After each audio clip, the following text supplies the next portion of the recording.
दूसरों की परवाह नहीं करेंगे तब तक परिवार नहीं होगा। आज तो उल्टा हो गया, दूसरे पे वार करना ही परिवार हो गया। पर प्लस वार, पहले था परिवार, जहाँ परवाह ही परवाह होती थी वहाँ परिवार था। तो इसलिए माता सीता को सभी की ये परवाह रहती है, और उनका ये स्वभाव है कि वो प्रत्येक उसकी है। क्योंकि विराट वध के समय के बाद जब वो तीक्षण के साथ प्रभु राम जी वहाँ अगस्त मुनि और उनके रास्ते हैं, तो रास्ते में अभी भी ध्यान, उन्होंने विशेष रूप से प्रभु राम को भी ये समझाया था कि किसी का हमें वो नहीं करना चाहिए ना आवश्यक वध। और वो तो वो कहती थी कैसे तुम होगी, कि प्रभु इस बात को भली भांति जानते थे। तो उन्होंने वहाँ पर ये कहा था, फिर विराट के तो उन्हें लगा अच्छा जैसा समझो। तो ये होता क्या है, क्योंकि वास्तव में जगदम्बा का मतलब पूरा जगत ही की जो माता है, और उन्हें अपना दुख नहीं होता। और इसी कारण से आपने बहुत से रूप ये देखे होंगे माता के, जैसे दुर्गा है, तो जो दुर्गम राक्षस के नाम से उन्होंने दुर्गा, वो उनके बावजूद भी उस नाम को भी स्वीकार कर लेती हैं। उन्हें तो सिर्फ ये भक्तों में अपनी भक्ति ही दिखाई देती है, और यही कारण है कि वो उसको विशेष रूप से हर उस घटना का भी करती हैं। क्योंकि यहाँ वो चीज़ ये कहती हैं कि जब जन वहाँ स्थान एक तरह से जो पंचवटी से पहले वो खरदूषण, क्योंकि हुआ क्या था, वो जब उनका वध किया था तो उसको दर्शकों को हमने पूर्व में भी कहा था कि लक्ष्मण जी उनको गुफा में लेके चले गए थे। उन्होंने वध नहीं देखे थे, बस राम जी ने जब वो हो गया तब लक्ष्मण जी आए।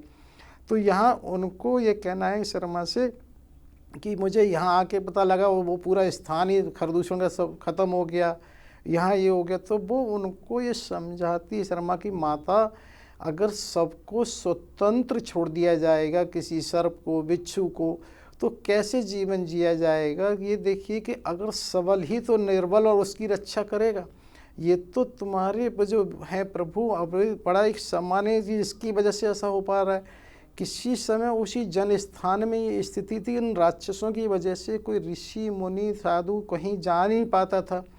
यदि गलती से कोई चला भी जाता था तो उसको एक तरह से वो वध करने से ज़्यादा हंसी उड़ाया करते थे, इससे हमारा भला क्या होगा, लेकिन स्वाद बदल जाएगा। तो ऐसे वातावरण में कौन ऐसा होगा। ये तो एक तरह से हमें ये सोचना चाहिए कि आपके प्रभु के कारण ही तो ऐसा होता जा रहा है, और उसी चीज़ को हमें कहीं ना कहीं ये मानना चाहिए कि हम सभी लोगों को कि उनकी वजह से सबकी सुरक्षा निश्चित हो रही है। मेरा ये इसलिए जानना जरूर था कि बहुत से लोग कुतर्क करते हैं कि भटकाने के लिए सनातन से, अरे देखिए माँ भगवती माँ कहते हो, और माँ सीता कैसे बिलख रही है, कैसे रो रही है, अपने आप को दोष दे रही है एक साधारण से। अब समझ में आया कि वो ये कह रही माता दरअसल हमें करे भाई, आपके परिवार में अगर कोई लड़ाई झगड़ा या कोई भी अनहोनी होती है तो आप दूसरों को दोष मत दो, उसका कारण स्वयं खोजो जी, कि अपने आप को मानो, न कि दूसरा कोई व्यक्ति है उसके पीछे। ये एक सकारात्मक संदेश है, जबकि कुतर्क करने वाले भटकाने वाले हमें दूसरी तरफ भटकाते हैं। नहीं, निश्चित रूप से ये तो हमारे शास्त्रों में अनेक बार कहा गया कि कोई किसी का बुरा तो कर ही नहीं सकता, हित कर ही नहीं सकता। कहीं ना कहीं कुछ उसका प्रारब्ध कहीं ऐसा जुड़ा होता है जिसके कारण से ऐसा होता है। क्योंकि ये हमारा मानना गया है कि अगर आप ये सही हैं तो कहीं कुछ नहीं हो रही। कितनी घटनाएं दुर्घटनाएं हमेशा होती रहती हैं।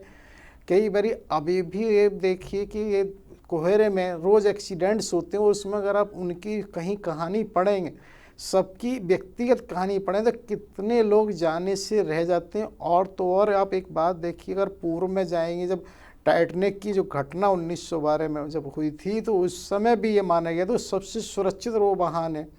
तो उसमें एक परिवार ऐसा था जिसकी टिकट किसी वजह से कैंसिल हो गई थी, तो वो बड़ा दुखी था। लेकिन जब उसे बाद में पता पड़ा वो कितना सुखी हुआ। तो ये चीज़ बार बार हमको इस बात के लिए इंडिकेट करती है कि कुछ भी कहीं भी कभी अचानक नहीं होता है। ये तो सर अक्सर देखने को मिलता है। और अभी सबसे बड़ा उदाहरण तो हमें गुजरात में प्लेन हादसे में देखने को मिला कि एक बच्ची के कारण मतलब परिवार रह गया, और उस जहाज़ में से पूरा सिर्फ एक व्यक्ति बचा। और जबकि चलो उसमें जो यात्री थे उनका चलो एक हम कह सकते हैं भाई समय निश्चित परमात्मा की लीला कारण था, लेकिन जो डॉक्टर थे उसमें प्लेन वहीं गिरा। नहीं, मतलब वो कहते हैं ना ऊपर से मौत बरसना जिसको बोलते हैं, उनकी आसमान से मौत बरस गई, मतलब एकदम से अकाल मृत्यु। इसको ना केवल एक घटना से नहीं, क्योंकि इस चीज़ पर कहीं कोई काम नहीं करना चाहता। ये दिन प्रतिदिन होने वाली सभी घटनाओं को एक रूप से अगर उसका अन्वेषण किया जाएगा तो ये स्वतः प्रमाणित हो जाएगा कि हाँ, वास्तव में कहीं ना कहीं कोई चीज़ ऐसी थी, है और रहेगी, जिसको हम लोग सनातन कहते हैं, कि वास्तव में ऐसा नहीं है। सर यहाँ पे एक रहस्य और जान